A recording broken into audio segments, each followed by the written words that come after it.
अच्छा, इस प्रॉब्लम के अंदर एग्जांपल नंबर 2.5 में हमें जो डेटा मिली गई है या जो हमसे चीज़ पूछी गई वो ये है कि a body is projected with a velocity of 20 meter per second. एक बॉडी है जिसको हमने प्रोजेक्ट किया है। तो प्रोजेक्ट किया है मतलब उसने शुरुआत में उसने वेलोसिटी दी होगी और वो जो है हमारे पास है 20 मीटर पर सेकेंड, और उसकी जो एंगल है वो 50 डिग्री है। तो इसका मतलब ये हुआ कि उसकी जो थीटा है वो हमारे पास है 50 डिग्री। तो द हॉरिजेंटल प्लेन, उसकी जो डिग्री 50 डिग्री है वो हॉरिजेंटल प्लेन में है। Find the time of the flight of the projectile, तो आप प्रोजेक्टाइल का टाइम ऑफ द फ्लाइट मालूम करें।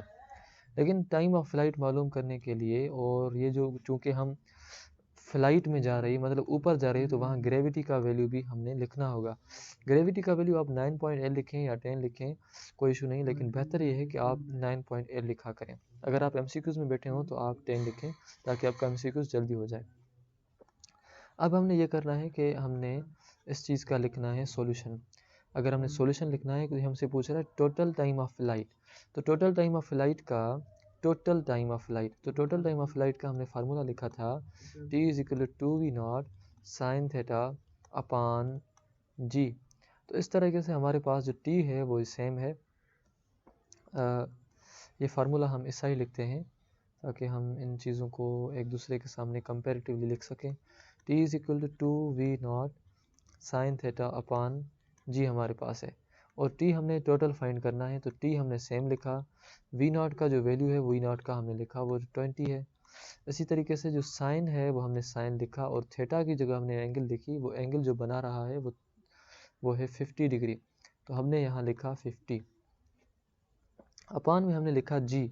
अब g का जो वैल्यू है वो है 9.8। ठीक है, अब 9.8 है तो t इज इक्वल टू 2 को जब हमने मल्टीप्लाई किया 20 के साथ तो हमारे पास वो हो गया 40।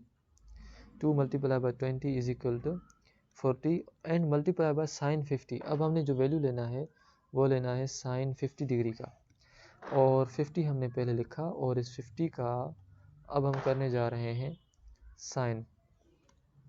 तो साइन 50 जो है वो बराबर होता है 0.766 के। तो 0.766 डिवाइडेड बाय है 9.8। अब हमने मल्टीप्लाई किया है उस वैल्यू के साथ, उस वैल्यू पूरे के साथ हमने मल्टीप्लाई किया है। मल्टीप्लाई हम करेंगे इस वैल्यू के साथ 0.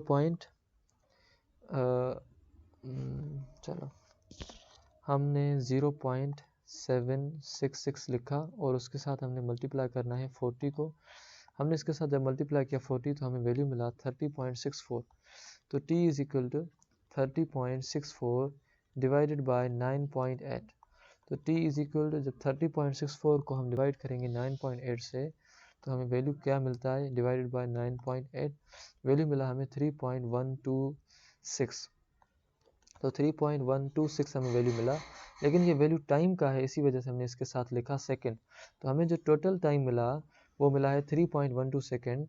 इसका मतलब ये हुआ कि एक ऑब्जेक्ट आपका यहाँ से लेकर यहाँ तक गया, जिसकी जो इनिशियल वेलोसिटी थी, शुरू वाली वेलोसिटी, वो उसकी थी 20 मीटर पर सेकंड, और उसने फेंकते वक्त जो एंगल बनाई थी और निकलते वक्त 50 डिग्री बनाई थी। तो वो यहाँ से लेकर यहाँ तक जो टोटल टाइम लेगा वो टाइम 3.126 सेकंड होगा।